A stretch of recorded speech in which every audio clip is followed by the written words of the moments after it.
Praise the Lord. Praise the Lord. Today we have come here to study about yoga. ఈరోజు మనం ఇక్కడ యోగా గురించి తెలుసుకోవడానికి వచ్చాం. Why should we Christians study yoga? మనం క్రైస్తవులంగా యోగా నేర్చుకోవాల్సిన అవసరం ఉందంటారా? Let me read one verse for you. ఒక వచనం నేను మీకు చదివి వినిపిస్తాను. Romans chapter 12 verse 1 and 2. రోమీయులకు రాసిన పత్రిక 12వ అధ్యాయం 1 మరియు 2 వచనాలు. Can somebody read it in Telugu? తెలుగులో ఎవరైనా చదువుతారండి?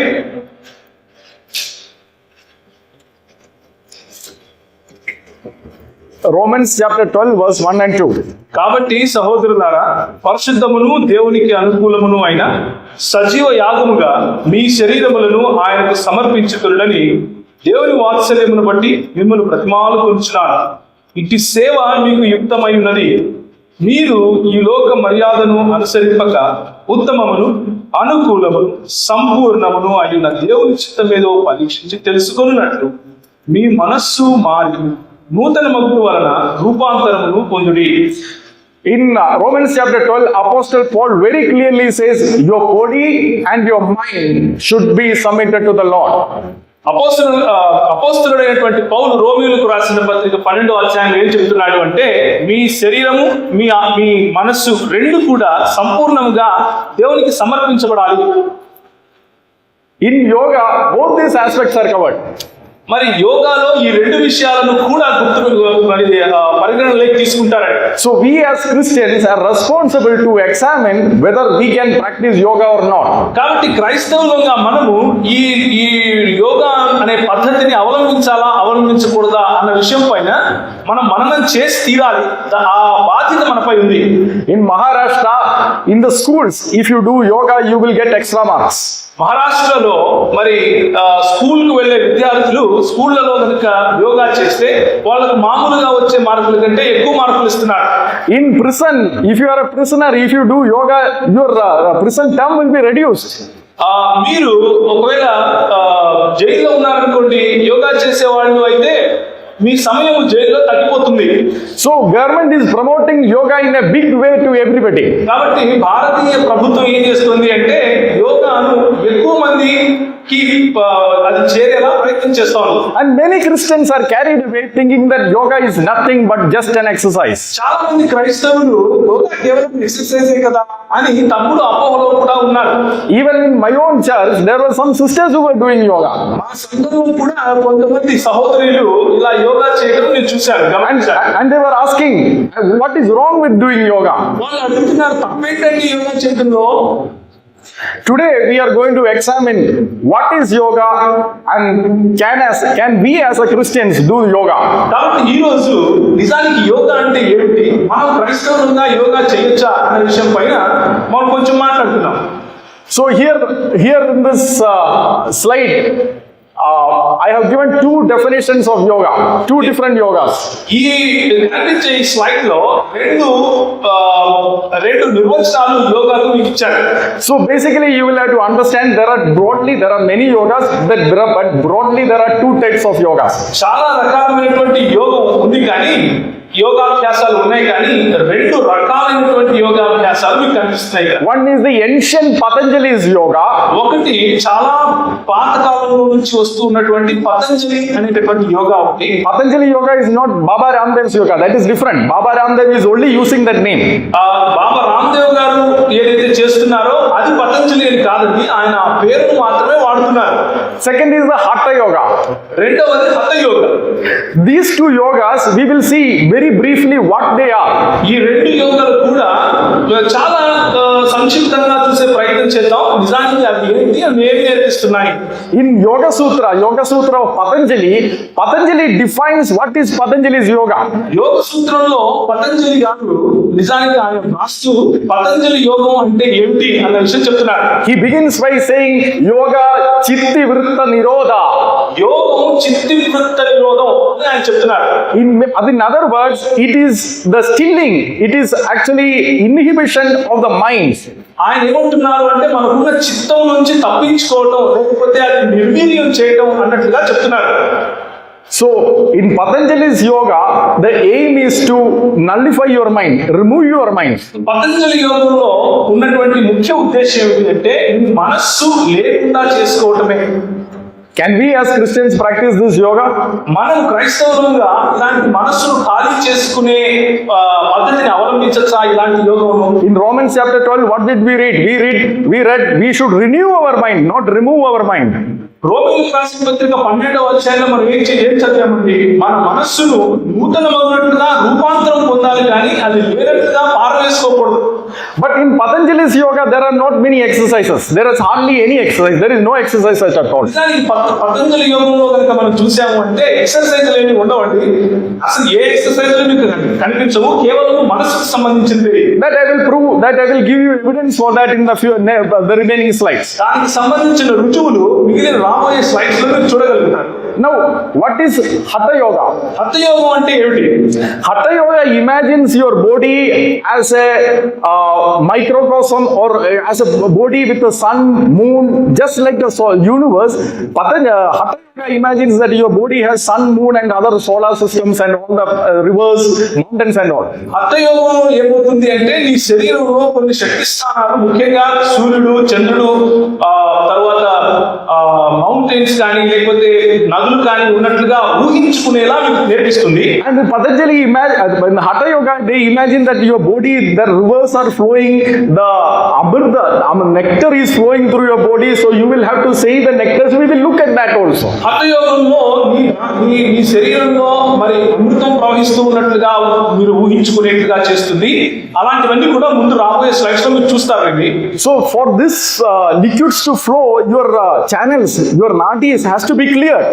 కనుక ఈ అమృతము చక్కగా ప్రవహించడం కోసం మీ నాడులన్నీ కూడా చాలా స్పష్టంగా ఉండాలి అన్నది అక్కడ ఉన్నటువంటి సిద్ధాంతం. So there are some exercises in Hatha Yoga. Hatha యోగంలో కొన్ని ఎక్సర్సైజులు కూడా ఉంటాయి. So the modern day exercises, modern day yoga you see actually comes from Hatha Yoga, not from Patanjali's yoga. Hatha యోగం నుంచే ఈ రోజు మనకు కనిపించే ఎక్సర్సైజులు ఉంటాయండి, పతంజలి నుంచి కాదు.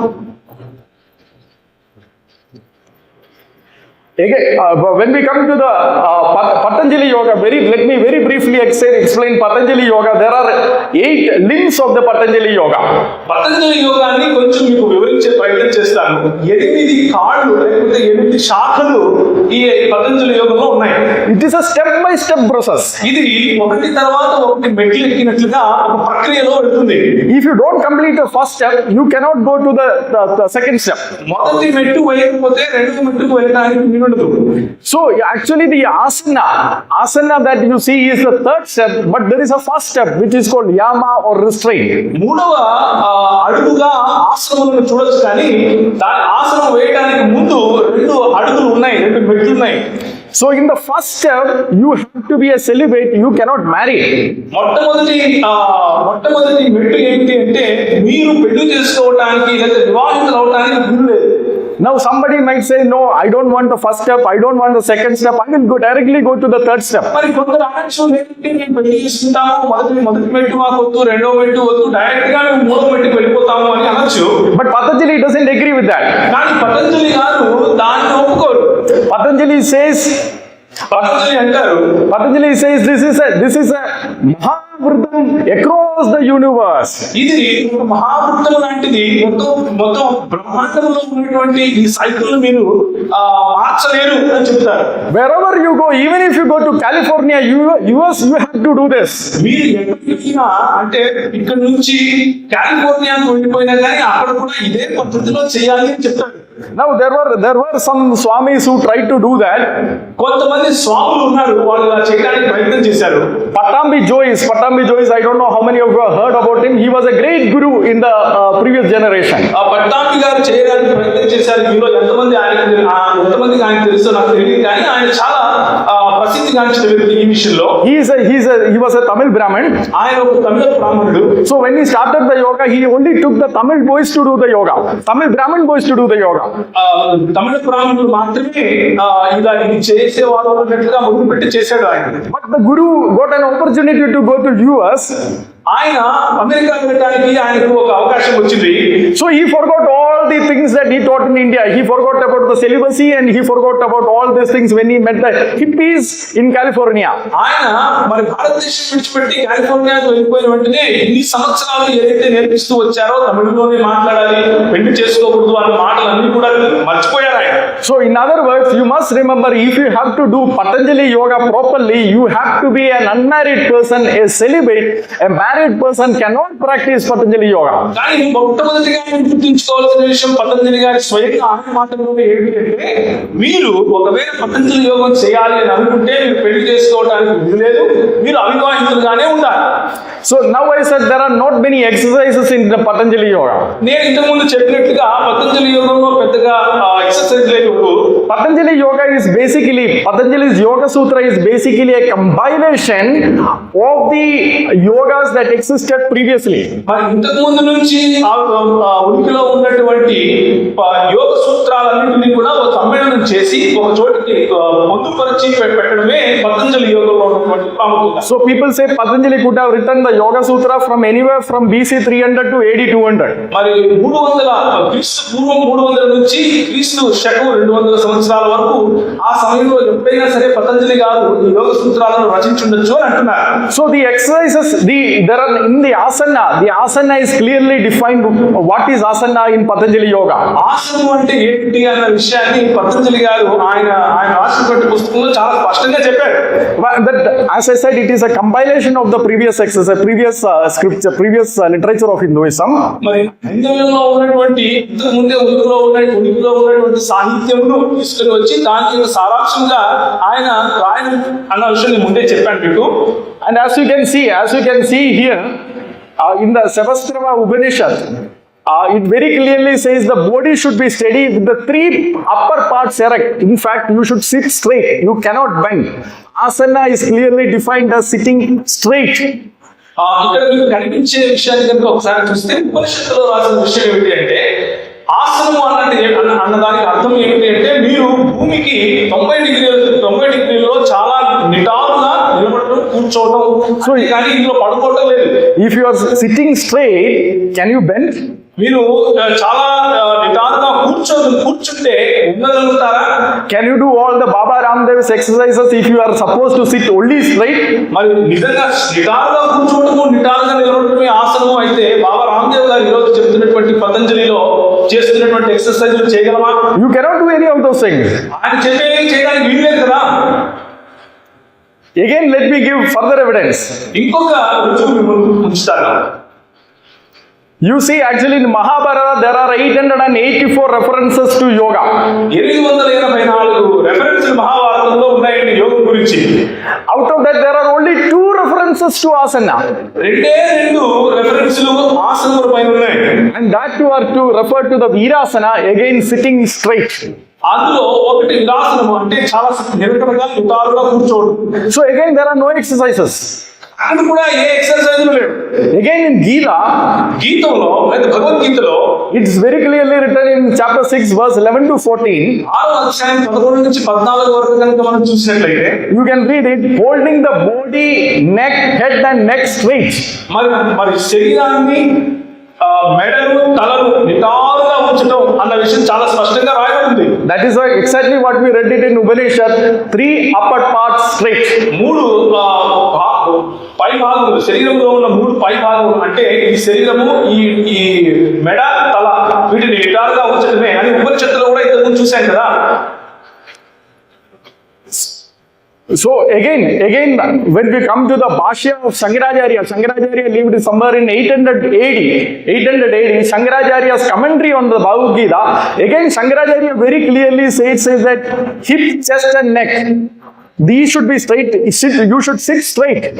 శంకరాచార్యులు వారు రాసినటువంటి భాష్యం కనుక ఒకసారి చూడగలిగితే 800 శకం 800 సంవత్సరాల్లో ఆయన రాశారు. ఆయన రాసిన విషయంలో కూడా, ఆయన రాసిన భాష్యంలో కూడా ఇదే మాట ఏమిటంటే, పై భాగం అంటే ఉదరము, తర్వాత ఈ మెడ, తల చాలా నిటారుగా ఉంచాలి. So if you are doing Patanjali yoga, do you get any benefit for your body? మరి మీరు ఇలాంటి పతంజలి యోగా చేయడం ద్వారా మీ ఒంటికి ఏదైనా జరుగుతుంది అంటారా? there is absolutely no benefit, right? Because you are sitting straight. మీకు ఏ ఎక్సర్సైజ్ లేవు కాబట్టి కేవలం మీరు నిటారుగా కూర్చున్నారు కాబట్టి మీకు వచ్చే పెద్దగా లాభం ఏమి ఉండదు కదా. As I said, the intention of Patanjali is to remove your mind, nothing else. నేను ఇంతకుముందు చెప్పినట్టుగా ఈ శరీరానికి చేసే ఎక్సర్సైజ్ కాదండి, కేవలము మీ మనస్సును బాగా తోలుకోవడం, చిత్త విముక్తుడు అవటమే. For that they will sit and meditate for a long time. దానికి అలా నిదానంగా కూర్చుని చాలా కాలము వాళ్ళు ధ్యానిస్తారు. So if you have to sit for a long time, which is the best position to sit? ఎక్కువ సేపు కూర్చోవాలి అంటే మంచిగా కూర్చోవడానికి ఉండే పోస్టర్ ఏంటి మంచిది? Sitting straight, right? నిటారుగా కూర్చోవడమే కదా. If you have to sit for a long time, you have to sit straight. మీరు చాలా సేపు కూర్చోవాలి అంటే మీరు నిటారుగానే కూర్చుని తీరాలి. That's what Patanjali Yoga is all about. అదే పతంజలి యోగం అంటే. Now, where did all these exercises come from? ఇలాంటి ఇప్పుడు లోపల లేకపోతే ఇప్పుడు కనిపిస్తున్నటువంటి ఎక్సర్సైజ్లు అన్నీ ఉన్నాయి కదా, అవన్నీ ఎక్కడి నుంచి వచ్చాయి అన్న ప్రశ్న రావచ్చు. That is there in the Hatha Yoga, as I said. అది హఠ యోగంలో ఉంది, నేను ఇంతకు ముందు చెప్పినట్లుగా. Now, Hatha Yoga is a medieval yoga. అది 11 నుంచి 1400 సంవత్సరాలలో వచ్చినటువంటి ఒక యోగం. అది Again, I repeat, Hatha Yoga is a medieval yoga. అది కేవలము 11 నుంచి మిడివల్ అంటాం కదా, ఆ సమయంలో వచ్చినటువంటి యోగం అది. Now, the reason that I am saying is there are some RSS people in Kerala, Dr. N. Gopalakrishnan and all, who says that Christ came to India and did Hatha Yoga. మరి doctor N Gopalakrishnan గారు అనే ఆయన కేరళలో ఉన్నారు. ఆయన RSS కి సంబంధించిన వ్యక్తి. ఆయన ఏమంటున్నారు అంటే క్రీస్తు మరి ఇండియాకి వచ్చి హఠ యోగం నేర్చుకున్నాడు అని చెప్తున్నారు. If Hatha Yoga came in the medieval times, how can Christ come to India and do Hatha Yoga? మరి హఠ యోగము మిడివల్ సమయంలో ఈ భారతదేశంలో ఉంటే ఏ విధంగా క్రీస్తు భారతదేశానికి వచ్చి హఠ యోగం నేర్చుకుంటాడండి? కాస్త ఆలోచించి మాట్లాడాలి కదా. Now let us look at the Hatha Yoga, because this is what we are nude with. మరి ఈ హఠ యోగాన్ని ఒకసారి గమనించి చూద్దాం, ఎందుకంటే ఈ హఠ యోగం చూపించే ప్రజలందరినీ ఆకర్షిస్తున్నారు కదా. Now there are 3 primary texts for Hatha Yoga. 3 రకాల సాహిత్యాలు మన ముందు ఉన్నాయి హఠ యోగం విషయంలో. Hatha Yoga Pradipika, ఒకటి హఠ యోగ ప్రదీపిక, then Shiva Samhita, రెండవది శివ సంహిత, and then Grantha Samhita. మూడవది గ్రంథ సంహిత. So anything that I tell, anything that I speak about Hatha Yoga, I am not speaking of my own. I am just going to verbatim quote. సొంతంగా నా బుర్రలో నుంచి నేను ఏ విషయం చెప్పట్లేదు, కేవలము ఈ 3 గ్రంథాల్లో నుంచి ఉన్న విషయాలను తీసుకుని మీ ముందు ఉన్నది ఉన్నట్లుగానే చూపిస్తాను. So now in Shiva Samhita, it speaks about the human body. Shiva సంహిత కనుక మనం చూసినట్లయితే మానవుడి శరీరం గురించి మాట్లాడుతుంది. Also it begins by saying that in this body there is a mountain, Mount Meru, Sumeru. ఏం చెప్తారు అంటే ఈ శరీరంలో ఒక సుమేరు అనే పర్వతం ఉంది అని చెప్తారు. So that from that mountain, in that mountain there is a sun revolving, there is a moon revolving, there are rivers flowing. ఈ సుమేరు పర్వతము చుట్టూ ఉండటానికి ఒక సూర్యుడు ఉన్నాడు, ఆ తర్వాత చంద్రుడు ఉన్నాడు, అక్కడ నదులు ప్రవహిస్తున్నాయి అని చెప్తారు. Now we must understand that Hatha Yoga takes the entire human body as a representation of the Hindu universe. Hatha యోగం నేర్పించే విషయం ఏమిటి అంటే హైందవ్యంలో ఏ విధంగా అయితే బ్రహ్మాండాన్ని చూస్తారో ఆ బ్రహ్మాండ మొత్తం కూడా మానవుడి శరీరంలో ఉంది అన్న విషయాన్ని హఠ యోగం చెప్తుంది. Hindus generally believe that there is a Mount Sumeru, హైందవ్యంలో Sumeru అన్న ఒక పర్వతం ఉంది. that the sun revolves around the Sumeru. ఆ సుమేరు పర్వతం చుట్టూ ఈ సూర్యుడు తిరుగుతూ ఉంటాడు. And there are islands around it. ఆ తర్వాత దానికి ఎత్తైన ప్రదేశాలు ఉన్నాయి. So the Hindu has this concept of the universe. ఈ హైందవ్యంలో ఇలాంటి బ్రహ్మాండం గురించినటువంటి అవగాహన ఉంటుంది. Now the same concept is there in the Tantra board also. అదే ఆలోచన Tantra board, the Tantra Dvendudu.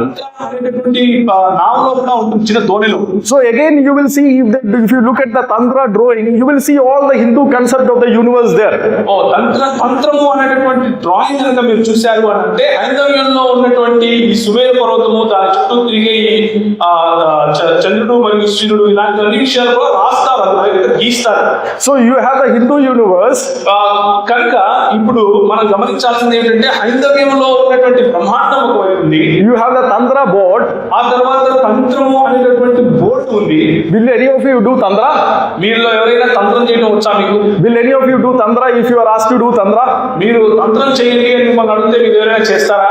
None of you will do, correct? Nobody will do. మీరు ఎవరు చేయరు కదా. Now the same Tantra board is applied to the body. కానీ మీరు చేయరు, కానీ యోగంలో ఈ హఠ యోగంలో మీ శరీరం మొత్తానికి కూడా తంత్రమునే ఆపాదిస్తారు. Now as I'll explain, you will more understand, you will understand it more. నేను ఇంకా చెప్పేటప్పుడు మీకు ఇంకొంచెం స్పష్టత వస్తుంది.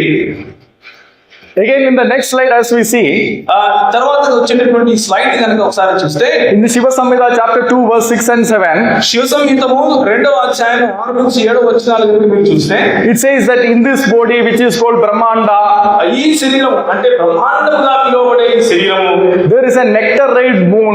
అందులో అమృతంలా ప్రవహించేటటువంటి ఒకటి ఉంది, ఆ తర్వాత ఒక చంద్రుడు ఉన్నాడు. And then it says that it actually rains the nectar day in and day out. ఆ చంద్రుడు అమృతాన్ని ఉదయం నుంచి సాయంత్రం వరకు కూడా ఒక వర్షం లాగా కురిపిస్తూనే ఉంటాడు. And there is a sun in your stomach. మరి మీ ఉదరంలో లేకపోతే పొట్టలో ఒక సూర్యుడు ఉన్నాడు. And this sun is actually consuming all the nectar that moon is raining. ఈ చంద్రుడు ఏదైతే కురిపిస్తూ ఉన్నాడో అమృతాన్ని లేకపోతే తేనెను దానంతా కూడా ఈ చంద్రుడే తీసేసుకుంటున్నాడు, సూర్యుడే తీసేసుకుంటున్నాడు పొట్టలో అన్నట్లుగా చెప్తారు. So Hatha Yoga, హఠయోగం అంటే in one sense, ఒక రకంగా చూస్తే is trying to preserve this nectar. ఈ అమృతాన్ని కాపాడుకోవటము అని చెప్పొచ్చు. As I said, all these things comes from the Hindu cosmology. నేను ఇంతకుముందు చెప్పినట్టుగా హైందవ బ్రహ్మాండం గురించినటువంటి శాస్త్రంలోనే ఈ విషయాలన్నీ రాయబడినవి. I'm not covering that part in detail. వాటన్నిటినీ విపులంగా ఇక్కడ చూసుకోవడం మనము. All that I want to say is that is actually a flat earth cosmology. నేను చెప్పాలనుకున్నదంతా ఏమిటి అంటే కూడా అంటే ఈ ఖగోళ శాస్త్రం, ఈ బ్రహ్మాండాన్ని గురించినటువంటి శాస్త్రం ఏదైతే హైందవ్యం చెప్తుందో అదంతా కూడా భూమి బలపరుపుగా ఉంది అన్నట్లుగా చెప్పేట్టుగానే ఉంటుంది. Now I am not accusing Hindus of flat earth cosmology. ISKCON founder, you know about ISKCON founder, right? నా సొంతంగా ఇలా చెప్పట్లేదండి. మీకు ఇస్కాన్ గురించి తెలుసు కదా, దాన్ని ప్రారంభించిన వ్యక్తి గురించి కూడా తెలుసు. Prabhupada, you all know about him. Prabhupada గారి గురించి మీకు తెలుసు. Prabhupada taught flat earth cosmology. ఆయన ప్రభుపద గారే ఈ బలపరుపుగా ఉండే భూమి తర్వాత దానికి సంబంధించినటువంటి బ్రహ్మాండం గురించి ఆయన నేర్పించారు ప్రజలకు. In West Bengal, Miapur, పశ్చిమ బెంగాల్లో ఉన్నటువంటి మియాపూర్ అనే ఊర్లో they are building a huge temple to prove to us that the earth is flat. ఎంతో పెద్ద ఒక మందిరాన్ని కడుతున్నారు. అలా కట్టడం ద్వారా ఈ ప్రపంచం లేకపోతే భూమి బలపరుపుగా ఉంది అని నిరూపించే ప్రయత్నం చేయబోతున్నారు. So the same flat earth cosmology is applied to your body, that is Hatha Yoga. బలపరుపుగా ఉన్నటువంటి భూమిని చెప్పే ఈ ఖగోళ శాస్త్రమే ఖగోళ శాస్త్రాన్ని పరిచయం చేసేది హఠ యోగం. So now let us examine some of the concepts and some of the exercises. When we look at the exercises, we will understand why they are doing what they are doing. కొన్ని exercises కూడా మనం గమనిద్దాం. అలా చేసేటప్పుడు ఎందుకు ఇలాంటి ఎక్సర్సైజులు చేయమని హైందవ్యంలో చెప్తున్నారో ఆ విషయాన్ని గమనిద్దాం. So as you would see, there are different channels in the body. మరి మీరు చూస్తున్నట్లుగా శరీరంలో వేరు వేరు ఛానల్స్ ఉన్నాయి. So this channels has to be cleared, correct? This channels has to be cleared of any impurity for this nectar and the other things to flow. ఆ మార్గాలన్నింటిలోనూ ఉన్నటువంటి కల్మషమంతా వెళ్ళిపోవాలి, ఎందుకంటే అమృతము సజావుగా ప్రవహించాలి అక్కడ. So there is a moon, there is a sun, there are rivers, there are air, there is a channel. So this is all keeping it pure, preserving the nectar, that is Hatha Yoga. మరి లోపల ఉన్నటువంటి ఆ అమృతాన్ని కాపాడుకోవడానికి చంద్రుని నుంచి కురిసే ఆ అమృతాన్ని, తర్వాత సూర్యుని వద్దకు వచ్చే అమృతాన్ని, అందులో ఉన్నటువంటి గాలిని, అమృతం ప్రవహించే నాళాలను అన్నింటినీ స్పష్టంగా లేకపోతే ఏ కల్మషం లేకుండా చేసుకోవటాన్ని హఠయోగం అంటారు. How do we know if this is correct or wrong? ఇది నిజమో కాదో మనకు ఎలా తెలుసు? How many of you think it is correct? మీలో ఎంతమంది ఇది కరెక్ట్ అంటారు? That there is a moon in your head, there is a sun in your stomach, there is channels over your body. How many of you think it is correct? మీ తలకాయలో ఒక చంద్రుడు ఉన్నాడు, పొట్టలో సూర్యుడు ఉన్నాడు, లేకపోతే మార్గాలు ఉన్నాయి అమృతం ప్రవహించడానికి అని మీరు ఎంతమంది నమ్ముతారంటారు? It is very easy to check, correct? అది తెలుసుకోవడం చాలా ఈజీ కదా. There was a time in the medieval time, probably they didn't have the scientific equipments to check it. మరి మిడియల్ ప్రాంత సమయంలో శాస్త్రీయంగా ఎలాంటి ఎక్విప్మెంట్ లేదు మన శరీరంలో ఏమేమి ఉన్నాయని చూడటానికి. Dayananda Saraswati, Maharishi Dayananda Saraswati, మహర్షి దయానంద సరస్వతి గారు founder of Arya Samaj. Arya సమాజాన్ని స్థాపించారు కదా. So he initially used to do Hatha Yoga. ఆయన హఠయోగం చేసేవాడు. So one day he thought, is this correct? ఆయన ఒక రోజు ఆలోచించారు, అసలు ఇది నిజమేనా? So he thought, I should, as a Hindu, should examine what is taught in the text is correct or wrong. ఒక హిందువునిగా నేను నాకు నా సాహిత్యంలో కనిపిస్తున్నటువంటి మాట నిజమో కాదో మరి పరీక్షించి తెలుసుకునే ఆ బాధ్యత ఉంది అని అనుకున్నాడు. So this is written in his autobiography. కనుక ఆయన తన సొంత జీవిత చరిత్రలో రాసుకున్నాడు ఈ విషయాలు.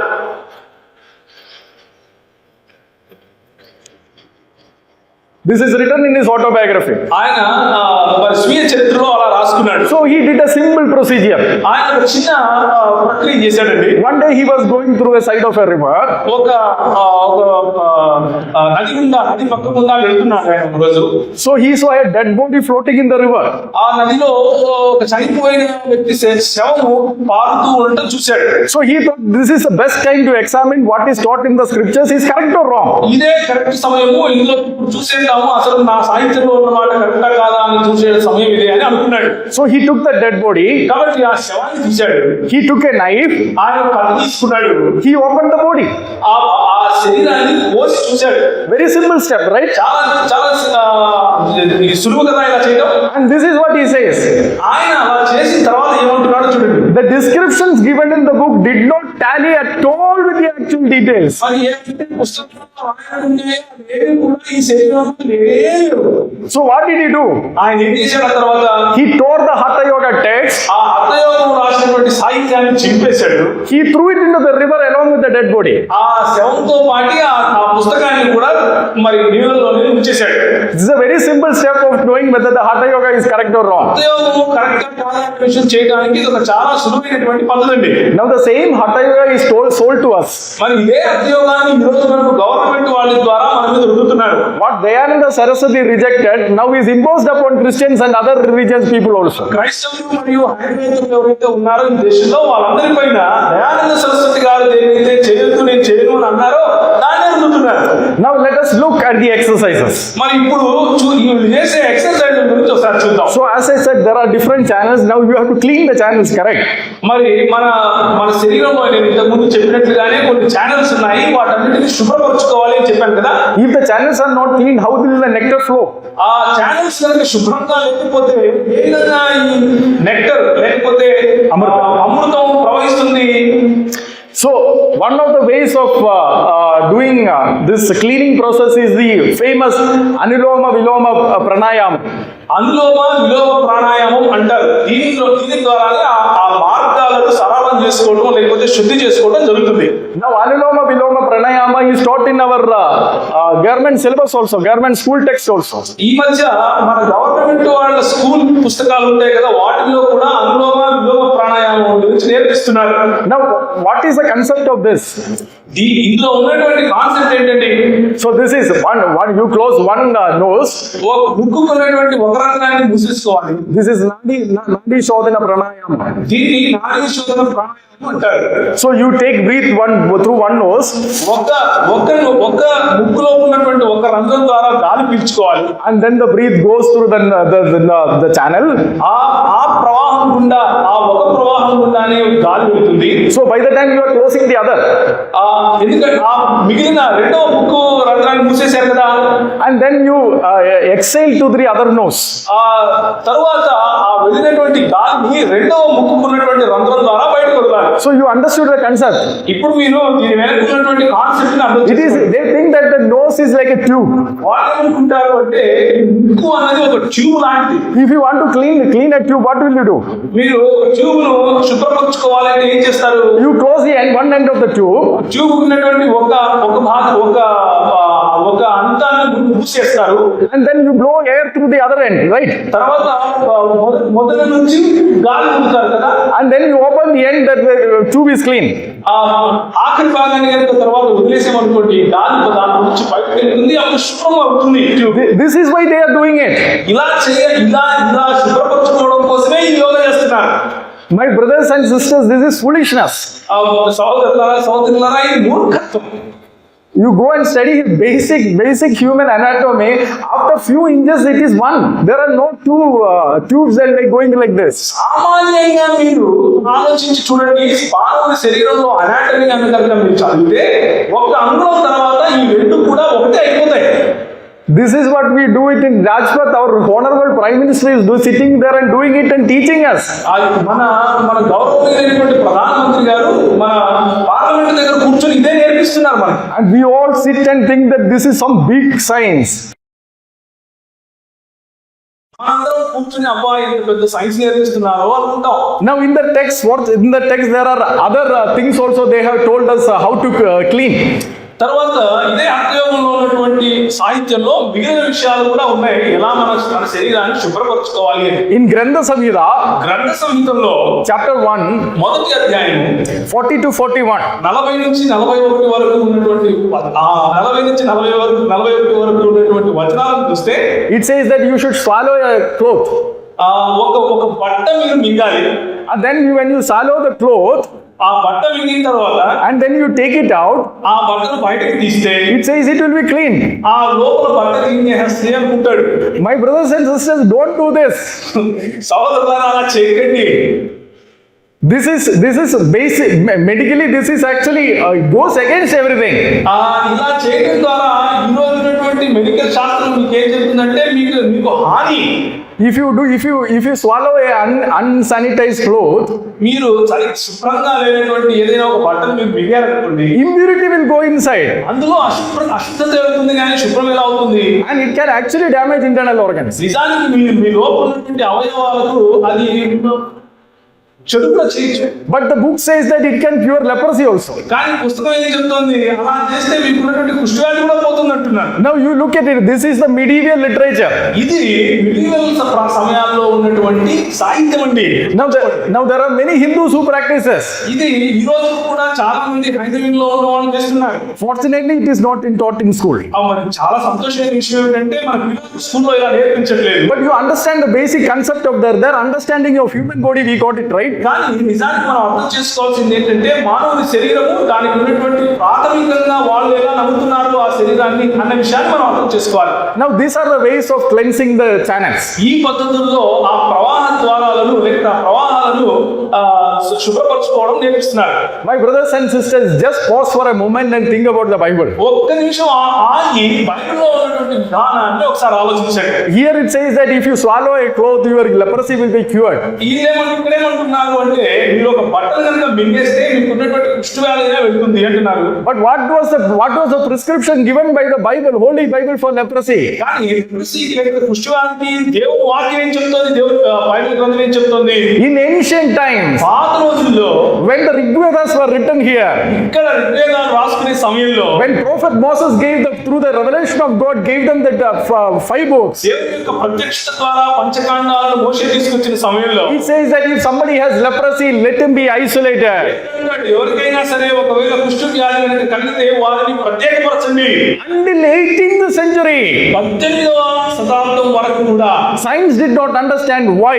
సైన్స్ కు అర్థం కాలేదు ఎందుకు అని. Only in the 18th century they realized that there is a wisdom because it spreads to the other people. 18వ శతాబ్దంలో ప్రజలకు ఏమర్థమవుతుందంటే అది అంటు వ్యాధి కనుక వాళ్ళు ప్రత్యేకపరచడమే మంచిది అని అర్థమైంది. This is the wisdom of God. ఇది దేవుని యొక్క జ్ఞానం అండి. Do you think that the yoga is the wisdom of God? మరి ఇక్కడ మనం చదువుతున్నటువంటి ఈ యోగము దేవుని యొక్క జ్ఞానం అంటారా మీరు?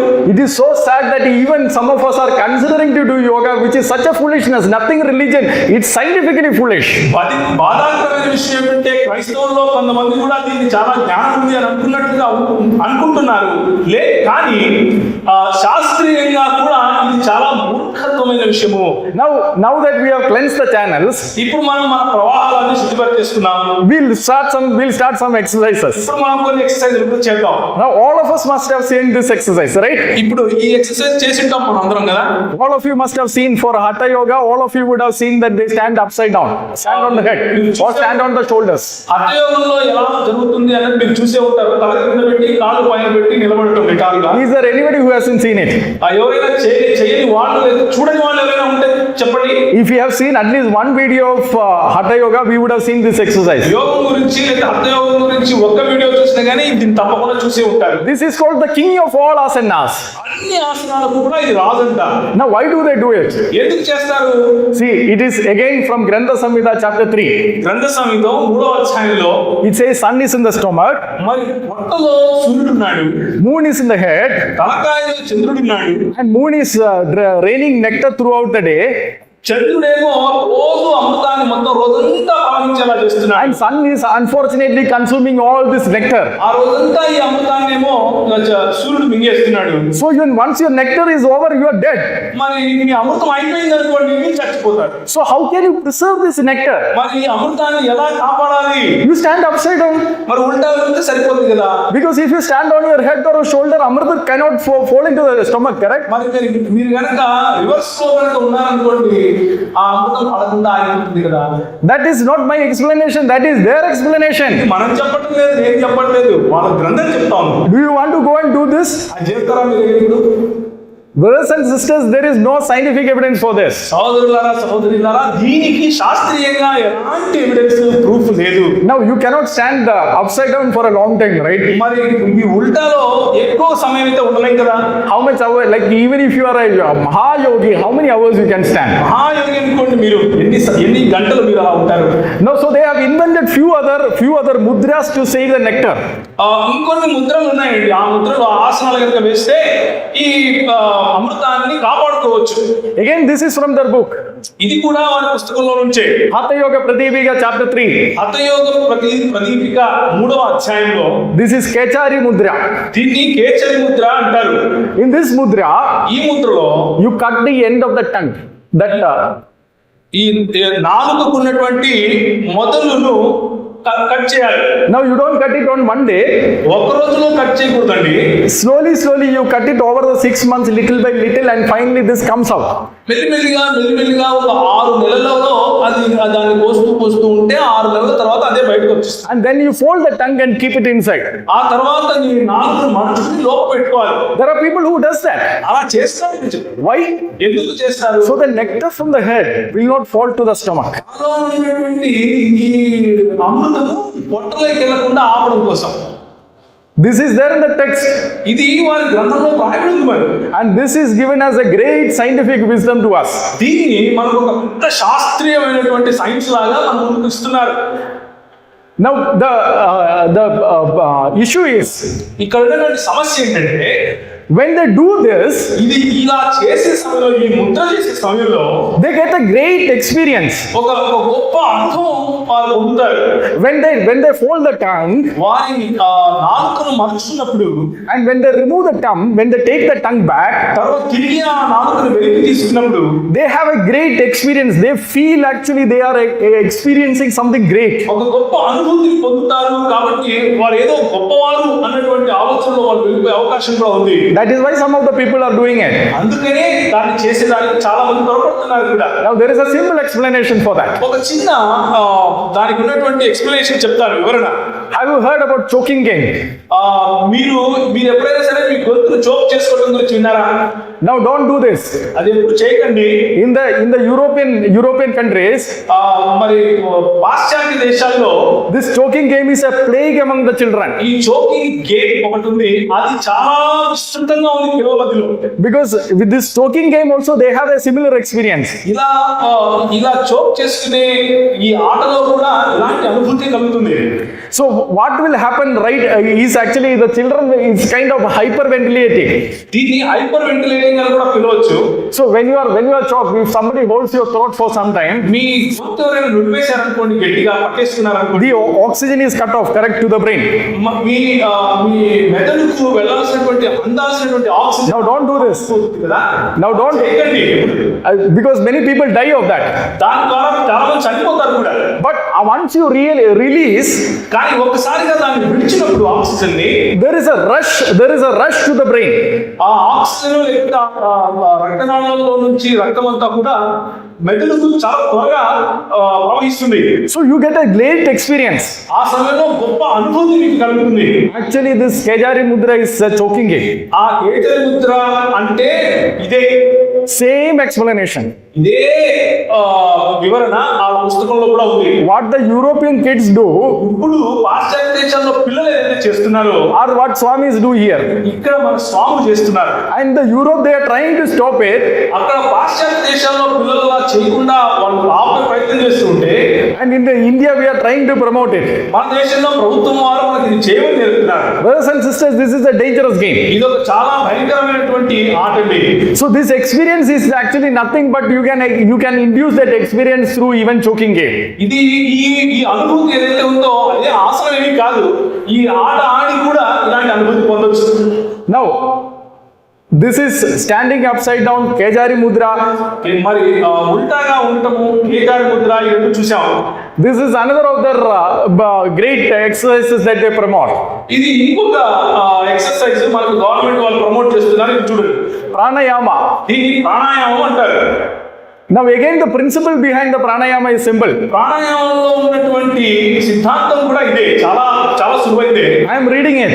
నేను చదువుతున్నాను వినండి. Hatha Yoga Pradipika chapter 2. Hatha yoga Pradeepika 2వ అధ్యాయము. It says, as long as the air remains in your body, నీ శరీరంలో ఎంత కాలం అయితే మరి వాయువు లేకపోతే గాలి ఉంటుందో you are alive. అంతవరకు బ్రతికే ఉంటావు. So if your breathing stops, నీ శ్వాస కనుక ఆగిపోతే then you are dead. అప్పుడు చనిపోతావు. So with this principle, they invented a concept. కనుక ఒక కాన్సెప్ట్ ను వాళ్ళు కనుగొన్నారు. They said, if you can keep the air in your body for a long time, ఇంకా శ్వాస తీసుకున్న తర్వాత ఆ గాలిని వాయువును ఎక్కువసేపు కనుక మీ శరీరంలో ఉంచుకుంటే you can increase your life. మీ జీవితము లేకపోతే మీ ఆయుష్ పెరిగిపోతుంది. So they breathe, కనుక లోపలికి గాలి పీల్చుకుంటారు. they hold the breath in their body ఆ వాయువును అలాగే శరీరంలో చాలాసేపు పెట్టుకుంటారు. to increase the life. తద్వారా ఆయుష్ పెరుగుతుంది అని అంటారు. Do you think that your life will be increased by this? మీరేమంటారండి, అలా ఆయుష్ పెంచుకోవచ్చు అంటారా? They think that the human body is like a balloon. వాళ్ళేమనుకుంటారు అంటే ఈ మానవుని శరీరము ఒక బెలూన్ లాంటిది, ఊపిరిగుడ్డ లాంటిది అనుకుంటారు. If you keep the air inside, the balloon is alive. మీరు లోపలే కనుక వాయువును ఉంచితే వాయువు లోపల ఉన్నంత వరకు ఆ బెలూన్ లేకపోతే ఊపిరిగుడ్డ కూడా బతికే ఉన్నట్టుగా కనిపిస్తుంది. If you release the balloon, then you are gone. అందులో నుంచి గాలి వెళ్ళిపోతే చచ్చిపోయినట్లే. Now this is what the exercises is all about. ఇదే ఈ ప్రాణాయామం అన్నటువంటి ఎక్సర్సైజ్ అంతా ఇదేనండి.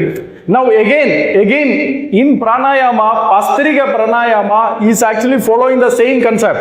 ఈ ప్రాణాయామంలో ఆస్తిక ప్రాణాయామం అని కూడా ఇంకొక ఉంది, అది కూడా ఇదే సిద్ధాంతం నేర్పిస్తుంది. Again, it's another choking game. ఇది కూడా ఇంకొక రకంగా చెప్పాలి అంటే చోకింగ్ గేమ్ లాంటిదే. Because when you inhale and hold the breath, ఎందుకంటే మీరు గాలి పీల్చుకున్న తర్వాత దాన్ని బయటకు వెళ్ళి పంపించకుండా గట్టిగా పట్టుకుంటే, or when you inhale and exhale very fast, చాలా త్వరగా శ్వాస తీసుకోవడము వదలటము చేస్తే, when you inhale and exhale very fast, చాలా త్వరగా శ్వాస పీల్చుకోవడం వదలటం చేస్తే, we think that the oxygen is increasing. No. దాని ద్వారా మనకు ఆక్సిజన్ ఎక్కువ దొరుకుతుంది అని అనుకుంటున్నారా? అస్సలు కాదు. Carbon dioxide will increase. నిజానికి చెప్పాలంటే కార్బన్ డైఆక్సైడ్ పెరుగుతుంది. You can go back and check it.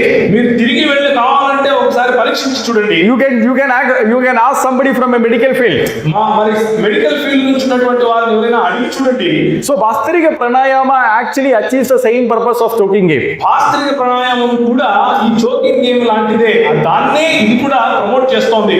Now if you do Bhastrika Pranayama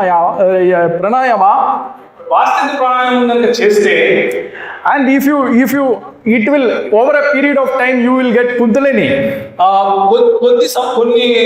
కొంతకాలం తర్వాత Kundalini. కొంతకాలం తర్వాత kundalini సంపాదించుకుంటాం. So again people get a great experience, right? అంటే ప్రజలు ఒక గొప్ప అనుభూతిని పొందుతున్నారు కదా ఇక్కడ. Now the great experience is similar to the choking game. ఈ అనుభూతి ఏదో కాదు, ఆ గొంతులు అనుకోవడం అనుభూతి ఉంది కదా, అలాంటిదే. Now we have seen how to cleanse the body, how to cleanse the channels, ఇప్పుడు ఆ ప్రవాహాలను ఏ విధంగా శుభ్రపరచుకోవాలో చూసుకున్నాం, how to save the nectar, మన అమృతాన్ని ఎలా కాపాడుకోవాలో చూసుకున్నాం, and how to save the air. తర్వాత మన గాలి ద్వారా ఏ విధంగా మనం శుభ్రపరచుకోవాలి, మన శరీరంలో ఎలా దాన్ని కాపాడుకోవాలి గాలిని అని చూసాం. Now the remaining there are more exercises. ఇంకా ఎక్కువ ఎక్సర్సైజ్లు ఉన్నాయండి. Now whatever I am going to say, it is from the text. నేను చెప్పే ప్రతి విషయం కూడా ఆ పుస్తకాల్లో నుండే. And as brother Bibu rightly said, I cannot apologize for what they have written. మరి బిబు గారు ఇంతకు ముందు చెప్పినట్లుగా వాళ్ళు రాసిన దానికి మేమైతే క్షమాపణ చెప్పలేం కదా. Because I will not be reading it, I will be only highlighting it, because even I am embraced even to speak about it. నేను దాన్ని చదవను ఉన్న విషయాలను కేవలం మీ ముందు ఉంచాను. ఎందుకంటే చదవటం కూడా నాకు సిగ్గుగా ఉంది. Because it's all full of immoralities. ఎందుకంటే అందులో చాలా విషయాలు అనైతికంగా ఉన్నాయి. Here it speaks about Vajroli Mudra. ఇక్కడ వజ్రోలి ముద్ర గురించి రాయబడింది. In Vajroli Mudra, వజ్రోలి ముద్రలో ఏమవుతుంది అంటే it says that okay, you a willing woman, any willing woman, any woman who is willing, ఎవరైనా సరే ఒక స్త్రీ చేయాలి అని అనుకుంటే, and then you have relationship with her, ఆమెతో ఒక లైంగిక సంబంధం కలిగి ఉంటుంది, and then you take the discharge back to the male organ. ఆ తర్వాత విడిచిపెట్టినటువంటి డిశ్చార్జ్ తిరిగి మీలోకి తీసుకోండి. It is there in Hatha Yoga Pradipika chapter 3. ఈ హఠ యోగ ప్రదీపిక 3వ అధ్యాయంలో ఇలా రాయబడింది. మరి So it says that by this you are saving nectar again. ఇలా చేయడం ద్వారా నీ అమృతాన్ని కాపాడుకుంటున్నావు అని నేర్పిస్తున్నారు. It is there in the text. అది వారు రాసినటువంటి పుస్తకాలలో ఉంది. Now do you want to teach your children Hatha Yoga? మరి ఇప్పుడు చెప్పండి, హఠ యోగం మీరు నేర్పించాలనుకుంటున్నారా మీ పిల్లలకి?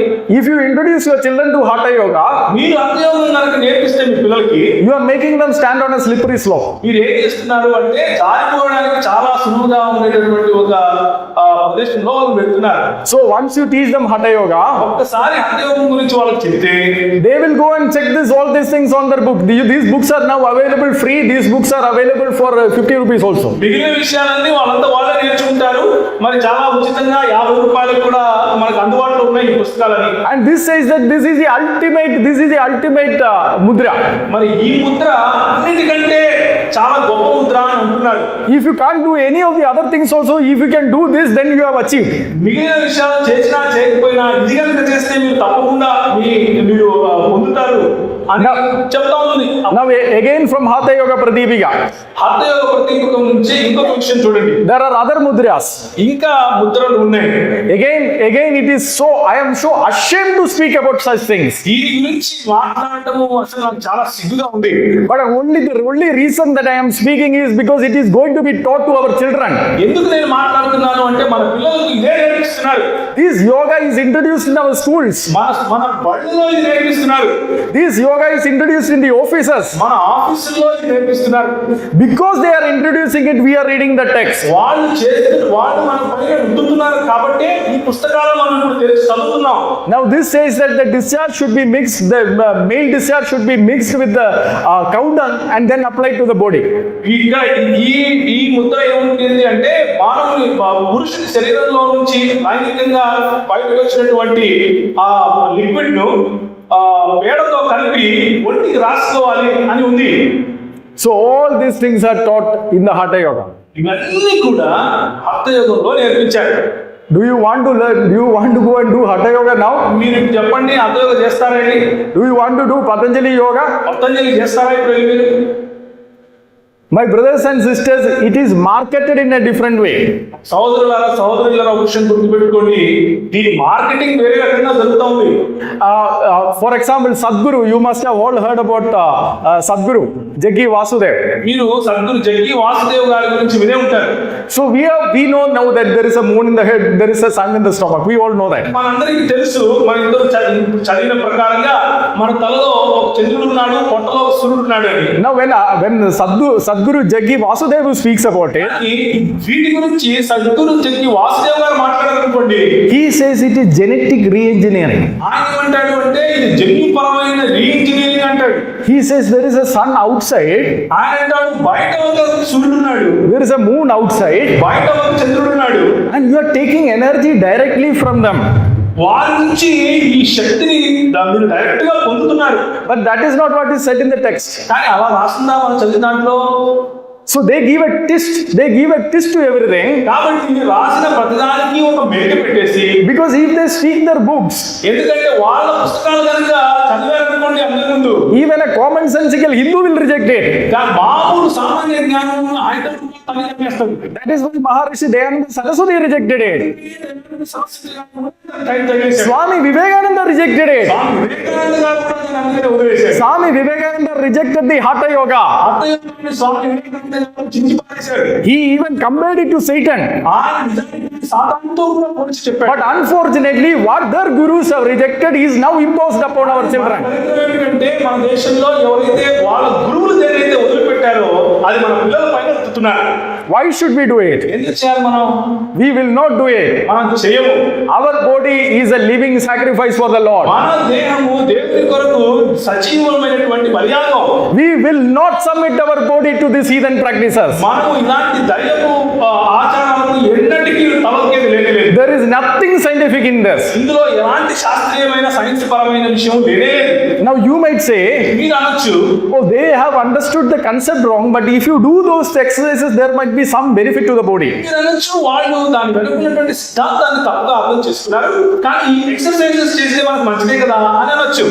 Now before I go to the scientific experiments, real scientific evidence for this yoga, నేను సైన్స్ పరంగా ఉన్నటువంటి రుజువులు మీకు చెప్పడానికి ముందు యోగా గురించి, now let me say that all the exercises, some of the exercises, they copied it from the modern gym also. మరి ఈ రోజు మనకు ఉన్నటువంటి జిమ్నేషియం జిమ్ఖానాల్లో నుంచే ఈ విషయాలన్నీ తీసుకున్నారు అనేది నా అభిప్రాయం.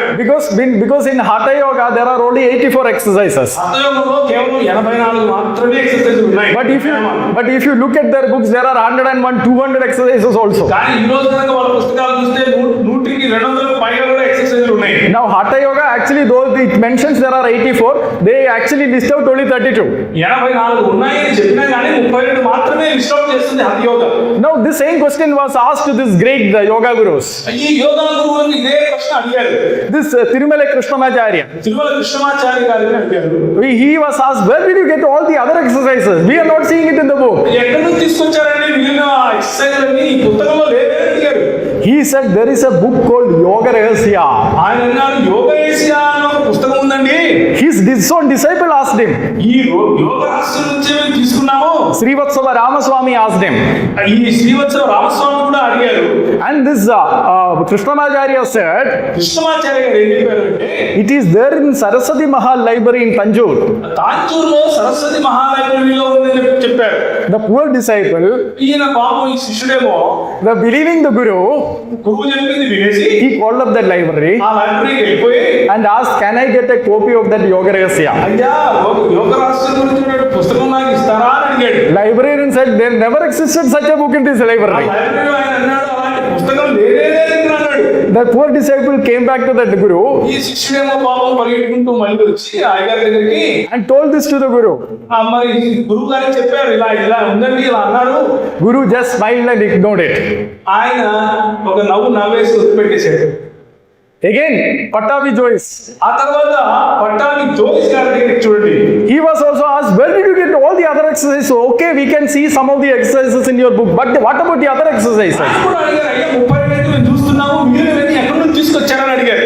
He he said there is another book called Yoga Gurunda.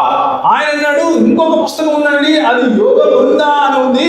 So this time his disciples asked him, can we get a copy of that book? ఆ యోగ బృందకు సంబంధించిన పుస్తకం మాకేమైనా దొరుకుతుందా అని ఆయన శిష్యుడు అడిగాడు. And this guru said that the ant ate it, so he doesn't have a copy now. ఆయన అన్నాడు అది చీమలు తినేసేయండి, ఇప్పుడు లేదు అది అన్నాడు. Even the ants will be shocked by seeing such an accusation against them. చీమలు కూడా బాధపడతాయి, మా మీదగా అనవసరంగా నిందేస్తున్నావు. This is what they do. ఇది వాళ్ళు చేసేది Deception. మోసం మోసం మోసం. Now, like, if you look at it, ఇప్పుడు ఒకసారి చూడండి ఇది. the first photo మొదటి చిత్రం ఫోటో మీకు ఏదైతే కనిపిస్తుందో is taken in April 1889. అది 1889 ఏప్రిల్లో తీసుకున్నారు. That is a Western exercise. అది పాశ్చాత్యులు చేసేటటువంటి exercise. The second photo is taken in 1966. ఇది రెండవ ఫోటో కనుక మీరు చూస్తే 1966లో తీసుకున్నారు. So where did this exercise come from? ఇది చెప్పండి ఎక్సైజ్ ఎక్కడి నుంచి వచ్చిందంటారు? Our ancient gurus taught us, right? మనం చాలా పాతకాలం నుంచి నేర్పుతున్నారు మన గురువులు. Again same. ఆ తర్వాత చూడండి, The first one is 1889 is Western, 1966 is Eastern. ఈ ఎక్సర్సైజ్ చూడండి 1889లో పాశ్చాత్యులు చేశారు, 1966లో వీళ్ళు చేశారు. Again, ఇంకొకటి 1889 Western, 1966 Eastern. 1889లో పాశ్చాత్యులు, 1966లో మనవాళ్ళు. So you understood, correct? ఇప్పుడు మీకు అర్థమైంది కదా? If you keep your hand like this, then you are Western. మీరు కనుక మీ చేతులు ఇలా కట్టుకున్నారు అనుకోండి, మీరు పాశ్చాత్యులు. If you do like this, then you are doing an ancient yoga. అదే చేతులు ఇలా పెట్టారనుకోండి, మీరు చాలా సనాతనమైనటువంటి యోగం చేస్తున్నారు. This is all deception. దీన్నే మోసం అంటారు. Now, before I go to the scientific evidence, నేను ఈ శాస్త్రీయంగా ఉన్నటువంటి సైంటిఫిక్ రుజువులకు వెళ్ళడానికి ముందు let me give a very few words about Surya Namaskar. కొన్ని మాటలు మాత్రమే సూర్య నమస్కారాల గురించి చెప్తాను. Surya Namaskar is another very controversial thing. సూర్య నమస్కారాలు కూడా ఇప్పుడు చాలా కాంట్రవర్షియల్ గా ఉన్నాయి మీడియాలో. But Surya Namaskar, as it clearly says in Bihar School of Yoga, it says that it was recently added to the yoga. It was not originally part of the yoga. Bihar school of యోగాలో చాలా స్పష్టంగా ఏం చెప్పారు అంటే, ఈ సూర్య నమస్కారాలు చాలా కొద్ది కాలం క్రితమే యోగంలోనికి జతపరిచారు, ఇంతకు ముందు లేవు చెప్తున్నారు. Now, what is the reference of Surya Namaskar in the Hindu scriptures? మరి ఈ హైందవ సాహిత్యంలో సూర్య నమస్కారాల గురించినటువంటి ఏదైనా ఉపయోగించారా ఏమైనా ఎక్కడైనా? We know about Hanuman. హనుమంతుడు Once Hanuman tried to swallow the sun, ఆయన ఒకరోజు ఈ సూర్యుడిని మింగేయాలని ప్రయత్నం చేశారు. but then the sun was rescued. కానీ సూర్యుడిని కాపాడారనుకోండి. Later, Hanuman understood that the sun knows the Vedas completely. తర్వాత ఆయనకు అర్థమైంది వేదం అన్ని కూడా సూర్యుడికి తెలుసు అని. So Hanuman went and asked Surya, "Can you teach me Vedas?" కనుక హనుమంతుడు ఆయన దగ్గరికి వెళ్ళి, అయ్యా నాకు వేదం నేర్పించండి అని అడిగాడు. Now you should know that the sun is actually revolving around the Mount Meru, Sumeru. We know about the Mount Meru now. నేనే మీకు ఇంతకుముందు చెప్పినట్టుగానే సుమేరు పర్వతం చుట్టూ ఈ సూర్యుడు తిరుగుతూ ఉన్నాడు కదా. So sun said, "You cannot run along with me. I don't have time to sit and reach, but if you have to learn, you have to run along with me." నాతో పాటు పరిగెట్టలేను, నేను ఈ పర్వతం చుట్టూ తిరుగుతూ ఉంటాను, నువ్వు ఒకవేళ నేర్చుకోవాలి అంటే నా దగ్గర కూర్చోవాలి కదా, మరి ఎలా నువ్వు నేర్చుకుంటావు అని అడిగారు. Hanuman said, "No problem, I'll run along with you." ఆయన పర్వాలేదండి నేను పరిగెడతాను మీతో పాటు. So in 7 days, ఒక 7 రోజుల్లో the Surya taught everything to Hanuman. సూర్య భగవానుడు హనుమంతులకు మొత్తం వేదం నేర్పించాడు. Now after the 7th day, 7 రోజుల తర్వాత Hanuman asked Surya, "What should I give it as the Guru Dakshina?" మరి నేను గురుదక్షిణగా మీకు ఏమి ఇచ్చుకోవాలండి అని అడిగారు. Surya was very pleased with Hanuman. సూర్యుడు చాలా సంతోషపడిపోయాడు. He said, "Such a disciple itself is the Guru Dakshina. I don't need any Guru yeah, Dakshina." నాకు ఇలాంటి శిష్యుడు దొరకడమే ఒక మహాభాగ్యము, నువ్వు నాకు ఇవ్వాల్సింది ఏమీ అవసరం లేదు అని చెప్పాడు. Then Hanuman said, ఎందుకు హనుమంతుడు అన్నారు, "I will do, whenever I see the sun, I will do namaskar for you." ఎప్పుడు నేను సూర్యుని చూసినా కానీ మీకు నేను నమస్కారం చేస్తాను. That is how the Surya Namaskar started. అదే సూర్య నమస్కారం అంటే. Now I am not the descendant of Hanuman. నేనేమి హనుమంతుడి వంశంలో పుట్టలేదు. nor I am a disciple of Hanuman, నేను హనుమంతులకు శిష్యుడిని కాదు, then why should I do Surya Namaskar? నేనెందుకు సూర్య నమస్కారం చేయాలండి? Surya hasn't taught me anything. సూర్యుడు నాకేమీ నేర్పించలేదు. Those who have been taught by the Surya from Hanuman to them, if they want to do Surya Namaskar, let them do, but I cannot do. మరి సూర్యుడు హనుమంతులకు నేర్పించిన విషయం హనుమంతుడు వేరే వాళ్ళకి ఎవరైనా నేర్పించి ఉంటే ఆ వేదాభ్యాసం వాళ్ళు చేయమనండి, మాకు ఇబ్బంది లేదు. కానీ మేమేమి ఏ వేదాభ్యాసమో ఆయన నుంచి నేర్చుకోలేదు, మేమెందుకు చేయాలి? But even this traditional Surya Namaskar, కానీ ఈ రోజు ఉన్నటువంటి సాంప్రదాయకమైనటువంటి సూర్య నమస్కారాలు ఏవైతే ఉన్నాయో it was not an exercise. అవి కూడా ఏ ఎక్సర్సైజ్ కావండి. It was converted into an exercise form exercise యొక్క రూపంలోకి మార్చబడి by a king in Pune in the 20th century. మరి ఈ ఒక పూణేలో ఉన్నటువంటి ఒక రాజు చేత చేయబడింది అలా. His book, The 10-Point Way to Health, he says that. అది మంచి ఆరోగ్యం కలిగి ఉండటానికి 10 నియమాలు అన్నటువంటి ఆయన పుస్తకంలో ఈ మాటలు ఉన్నాయి. He has a chapter called Evolution of Surya Namaskar. ఆయన సూర్య నమస్కారాలు ఏ విధంగా ఉద్భవించాయి అన్న విషయం గురించి కూడా రాశాడు. And in that chapter he says what all changes he did. ఆయన ఎలాంటి మార్పులు చేర్పులు చేశాడో కూడా ఆయన చెప్పాడు. He says this.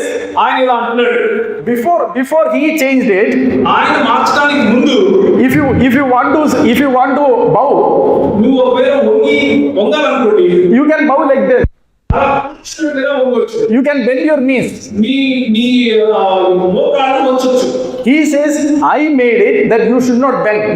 You should bow you should touch your feet without bending your knees. నేను ఆరోగ్యకరంగా ఉండడానికి ఏం నేర్పించాను అంటే మీ మోకాళ్ళకు బదులు మీ నడుము వంచండి ఏం నేర్పించాడు. Now, if you bend your knees, is it an exercise? మీ మోకాళ్ళ కనుక ఉంచితే అది ఎక్సర్సైజ్ అండి. Even I can do that. నేను కూడా చేయగలనది. But if you don't bend your knees, then it is an exercise. నీ మోకాళ్ళు వంచకుండా ఉన్నటువంటి వస్తువులు తీసుకున్నారనుకోండి, అది ఎక్సర్సైజ్, అది మీకు ఉపయోగం. So he says that he converted all these things from the traditional Surya Namaskar. ఆయన అంటున్నాడు, మరి నేను మామూలుగా ఉన్నటువంటి పాతకాలం నుంచి వచ్చినటువంటి సూర్య నమస్కారాన్ని మార్చి ఈ విధంగా చేశాను అని ఆయన స్వయంగా చెప్తున్నాడు. So any benefit that they show is not part of the traditional Surya Namaskar. It was actually changed by this Pune king. మరి ఆ సూర్య నమస్కారంలో ఉన్నటువంటి మార్పులు ఏవైతే ఉన్నాయో అవి వచ్చిన తర్వాతనే ఆరోగ్యకరంగా మారాయి. ఇంతకుముందు పాతకాలం నుంచి వచ్చిన కేవలము ఇలాంటి ఉపయోగం లేదు. Now let me very quickly చాలా త్వరగా let me check whether there are any scientific benefits in doing this yoga. ఇలాంటి యోగం చేయడం ద్వారా ఏదైనా సైంటిఫిక్ బెనిఫిట్ ఉందా, మనకు ఉపయోగం ఉందా అన్న విషయాన్ని, Because many of our friends will say, ఎందుకంటే మన చాలా మంది స్నేహితులు అనవచ్చు, probably what all you said is correct. మీరంతా ఒకవేళ నిజమే అయ్యొచ్చండి, That might be the traditional stories. వాళ్ళ సాంప్రదాయంగా ఉన్నటువంటి కథలవచ్చు. But when I am doing it, I am getting health benefits. చూడండి, నేను చేసేటప్పుడు మాత్రం నాకు ఆరోగ్యం బాగానే ఉంది కదా. So why you forget about all the other things? అన్ని విడిచిపెట్టేసేయండి. You only do these exercises without thinking about any of those things. అన్నిటినీ అసలు మీ మైండ్ లో ఉంచుకోకుండా మీరు ఈ ఎక్సర్సైజ్ చేయండి. Is there any benefit for it? మరి దానికి ఏదైనా బెనిఫిట్ ఉందేమో చూద్దాం. So first we will look at the physical fitness. మొట్టమొదటిగా మరి భౌతికంగా మన కాయానికి రావాల్సినటువంటి చురుకుదనం వస్తుందా అని చూద్దాం. There is a measurement called VO2 max. VO2 max అనే ఒక పద్ధతిలో దాన్ని కొలవచ్చు. Now VO2 max is not invented to or discovered to invalidate yoga. చూడండి, VO2 max అనేది యోగాను విశ్లేషించడం కోసం కనిపెట్టిందేమి కాదండి. The VO2 max is used in US Army. America యుద్ధం చేసే వాళ్ళు అమెరికాలో ఉంటారు కదా, సైనికులు వాళ్ళ మధ్యన ఉపయోగిస్తారు. To check the physical fitness of the US Army, they apply the criteria of VO2 max. VO2 max ద్వారా వాళ్ళు శారీరకంగా దృఢంగా ఉన్నారా లేదా అన్న విషయాన్ని కనుక్కోవడం కోసం ఉపయోగిస్తారు.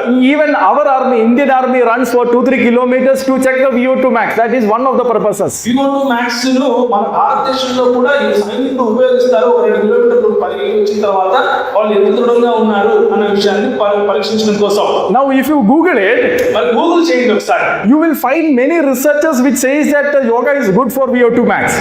VO2 max గూగుల్ చేస్తే కనుక యోగా చేసే వాళ్ళలో VO2 max చాలా బాగుంటుంది అన్నటువంటి ఫలితాలే మీకు వస్తాయి. But the problem is this. కానీ అందులో ఉన్నటువంటి సమస్య చూడండి, A scientific experiment ఒక సైంటిఫిక్ ఎక్స్పెరిమెంట్ జరిగింది, ప్రయోగం జరిగింది. should be done in a controlled environment. ఆ ప్రయోగం ఎప్పుడు కూడా ఒక నియంత్రించబడినటువంటి ఎన్వైరన్మెంట్ లో జరగాలి. Again, it should be double blind. Neither the researcher nor the participant should know why they are doing it. Research చేసేవాళ్ళు, దాంట్లో పాల్పొందే వాళ్ళు అందరికీ తెలియకూడదు వాళ్ళు ఎందుకు చేస్తున్నారు అని. So, a controlled environment, a double blind experiment is considered as the best scientific evidence. మరి నియంత్రించబడినటువంటి ఎన్వైరన్మెంట్ లో ఈ విధంగా తెలియకుండా చేసేటటువంటి ప్రయోగం ఏదైతే ఉందో దాన్నే చాలా మంచి ప్రయోగం అని పరిగణిస్తారు. For example, if you are coming to that experiment, ఉదాహరణకు ఈ ప్రయోగానికి మీరు వస్తున్నారు అనుకోండి, if you are running from your home and coming to do the experiment, మీరు ఇంటి దగ్గర నుంచి పరిగెట్టుకుంటూ ఇక్కడికి వచ్చి ఆ ప్రయోగం చేయాలనుకుంటున్నారు. probably your running helped, not the yoga. మీరు పరిగెడుతున్నారు కానీ యోగా చేయడం లేదు. So it has to be done in a controlled environment to rule out all the other factors. ఆ విధంగా మనసులో ఉన్నటువంటి విషయాలన్నింటినీ కూడా పక్కన పెట్టే విధంగా ఎవరికి తెలియని విధంగా చేసేదాన్నే చేయాలి ఇలాంటి ప్రయోగాలు. So in 2007 they did it. 2007లో వాళ్ళు చేశారు. Columbia University researchers, కొలంబియా యూనివర్సిటీలో ఉన్నటువంటి పరిశోధకులు the participants from the best of the yoga centers, మరి యోగా సెంటర్లలో ఉన్నటువంటి చాలా మరి మంచి వాళ్ళని పట్టుకొచ్చారు. it was done in a metabolic chamber. ఒక మెటబాలిక్ చేంబర్ లో చేశారు. It was done as the one of the best experiments to settle this question for once and for all. ఈ ప్రశ్నను ఒక్కసారిగా మొత్తాన్ని రుజువు చేయడం కోసం ఒక